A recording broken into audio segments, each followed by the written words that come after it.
আগামী 30 বছর যদি বিশ্বে কোনো তেল নাও থাকে, ওরা চলতে পারবে, প্লেন উড়াইতে পারবে। ওদের মিলস বন্ধ হবে না, ফ্যাক্টরি বন্ধ হবে না, ওদের ইন্টারনেট সেকশন বন্ধ হবে না, বিদ্যুৎ বন্ধ হবে না, ওদের কোনো কিছুই বন্ধ হবে না, কোনো প্রযুক্তি বন্ধ হবে না। এত তেল তারা এখন রিজার্ভ করলো কি দিয়ে? ওর দেশে ছাপানো বিনামূল্যের ডলার দিয়ে। এরপরে তারা আরবদেরকে বুঝালো, ইয়া শাইখ, আরবদেরকে বুঝালো, হাবিবি, ইয়া হাবিবি, কাছে আসেন, শোনেন, আমরা আপনাদের কাছে তেল আছে, আপনারা তো তেল বয়কট করে দিয়েছেন, আর তেল ছাড়া তো আমাদের যুদ্ধ বিমান ফ্লাই করছেন। তেল কাদেরকে দিয়েছে আল্লাহ পাক? মিডল ইস্ট আরবকে দিয়েছে, ঠিক আছে? এখন হাবিবিকে বলা হচ্ছে আপনারা তো তেল বয়কট করে দিলেন। এটা করেছিল বাদশাহ ফয়সাল, বলেন রাহিমাহুল্লাহ। উনি একজন সাহসী নেতা ছিলেন, এই জন্যই তাকে গুপ্ত হত্যা করা হয়েছে। সাহসী যারা, তাদেরকে গুপ্ত হত্যা করে এটা একটা সুন্নত, এটা মাথায় রাখবেন। খুব ট্যালেন্টেড একজন দেখবেন, খুব ট্যালেন্টেড একজন বিজ্ঞানী দেখবেন, হঠাৎ নাই, তাপাস করে মিসাইল এসে পড়ে গেল। এমন সূক্ষ্ম স্নাইপার দূর থেকে 12,000 কিলোমিটার দূর থেকে মেরে দিলে আপনার কলিজার মধ্যে ফেলে গেল। এগুলো জেনে বুঝেই আমরা প্রতিদিন সকাল করি, সন্ধ্যা করি, আলহামদুলিল্লাহ। কারণ অ্যাটলিস্ট আপনাকে তো জানতে হবে। জেনে নেন, পরে আপনারা চিন্তা করবেন যে কিভাবে লাইফ লিড করবেন। ফাযাক্কির ইন্নামা আনতা মুযাক্কির, আপনি উপদেশ দিন, শুধু আপনি উপদেশ দাতা। লাস্তা আলাইহিম বিমুসাইতির। ফাযাক্কির ইন নাফাআতিয যিকরা সায়াযাক্কারু মান ইয়াখশা, যারা আল্লাহকে ভয় করে তারা ফিরে আসবেন ইনশাআল্লাহ।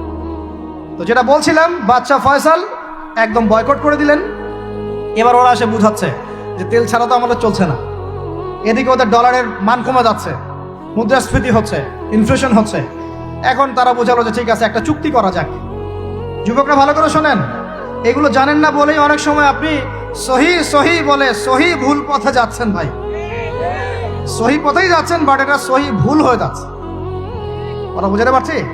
সহিহের আড়ালে একটা মারাত্মক জয়ীফ আর জাল আকীদা আছে।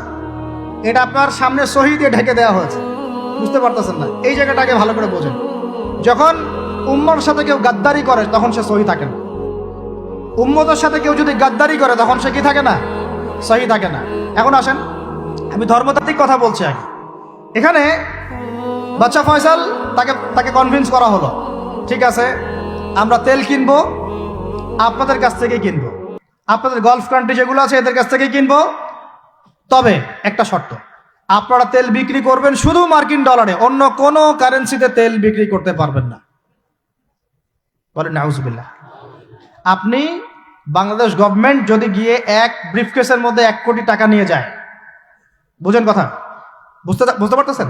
1 কোটি টাকা আমাদের টাকা নিয়ে গিয়ে যদি বলে শেখ হাবিবি আমাকে তেল দাও, ওরা বলবে তেল দিতে পারবো না, খালাস, কুল্লু খালাস, এখান থেকে বের হও। কথা বুঝতে পারেন নাই? 1 কোটি কি দিবেন? টাকা, তেল দিবে না। লিখে নেন, দিবে না। কিন্তু সেই 1 কোটি টাকাকে যদি আপনি ডলারে কনভার্ট করেন, ওটাকে ডলার দিয়ে কনভার্ট করেন, করে যদি বলেন হাবিবি তেল, তখন বলবে যে আসো দাঁড়িয়ে তেল নিয়ে যাও, খালাস, কুল্লু খালাস। এটা বুঝতে পারছেন? তেল বিক্রি করব শুধুমাত্র ডলার দিয়ে, ডলার ছাড়া অন্য কোনো কারেন্সিতে তেল বিক্রি করতে পারবো না। এইটা পশ্চিমারা আরবদের সাথে একটা সন্ধি করলো আর কি, চুক্তি করলো। এই চুক্তির নাম হলো পেট্রো ডলার মনিটরি সিস্টেম। বুঝতে পারলাম? Petro dollar monetary system. এর বদৌলতে আরবের মরুভূমি হয়ে গেল এখন একদম অট্টালিকার প্রাসাদ। বোঝা যায়?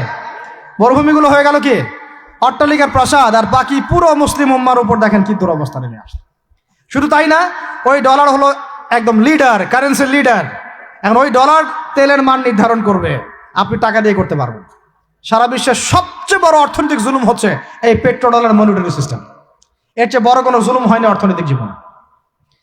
এখন অনেক ওলামায়ে কেরাম আছেন আপনারা এখানে, আমি জানি উপস্থিত, আপনারা একটু ফিকহের কিতাবগুলো মোতালা করে আমাদেরকে একটা ফতোয়া দিয়েন যে এইরকম মনিটরি সিস্টেম প্রণয়ন করা জায়েজ না না জায়েজ।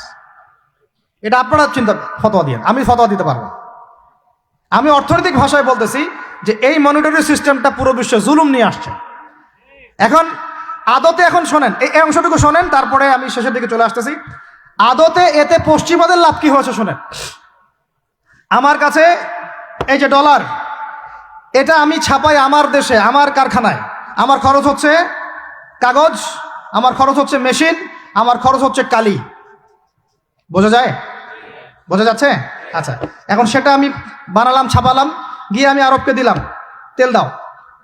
ওরা এই কাগজের টাকাটা নিল, নিয়ে রিজার্ভ করলো, করে মূল যে তেল, এই তেলটা মনে করেন তেল বা সোনা, তেল বা সোনা একই কথা, কারণ সোনার ফাংশন প্লে করছে এখন তেল। এখন তো যেহেতু গোল্ড দিনার নাই, দিরহাম নাই, এই তেলটা তারা নিল, নিয়ে ওদের দেশের আন্ডারগ্রাউন্ডে বাংকার আছে, গ্যালনকে গ্যালন তেল রিজার্ভ করতে থাকলো। এমনভাবে রিজার্ভ করতে থাকলো যে বিগত আগামী 30 বছর যদি বিশ্বে কোনো তেল নাও থাকে, ওরা চলতে পারবে, প্লেন উড়াইতে পারবে।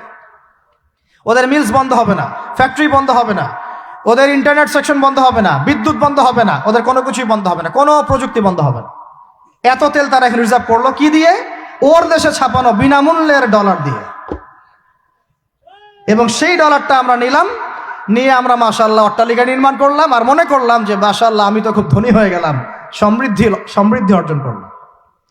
আদতে এখানে পশ্চিমাদের সবই লাভ। আমরা বলি না জালাও তাই কদু, সরি, আমরা বলি আম গেল সালাও গেল, তাই না? এখানে আমও তাদের, সালাও তাদের।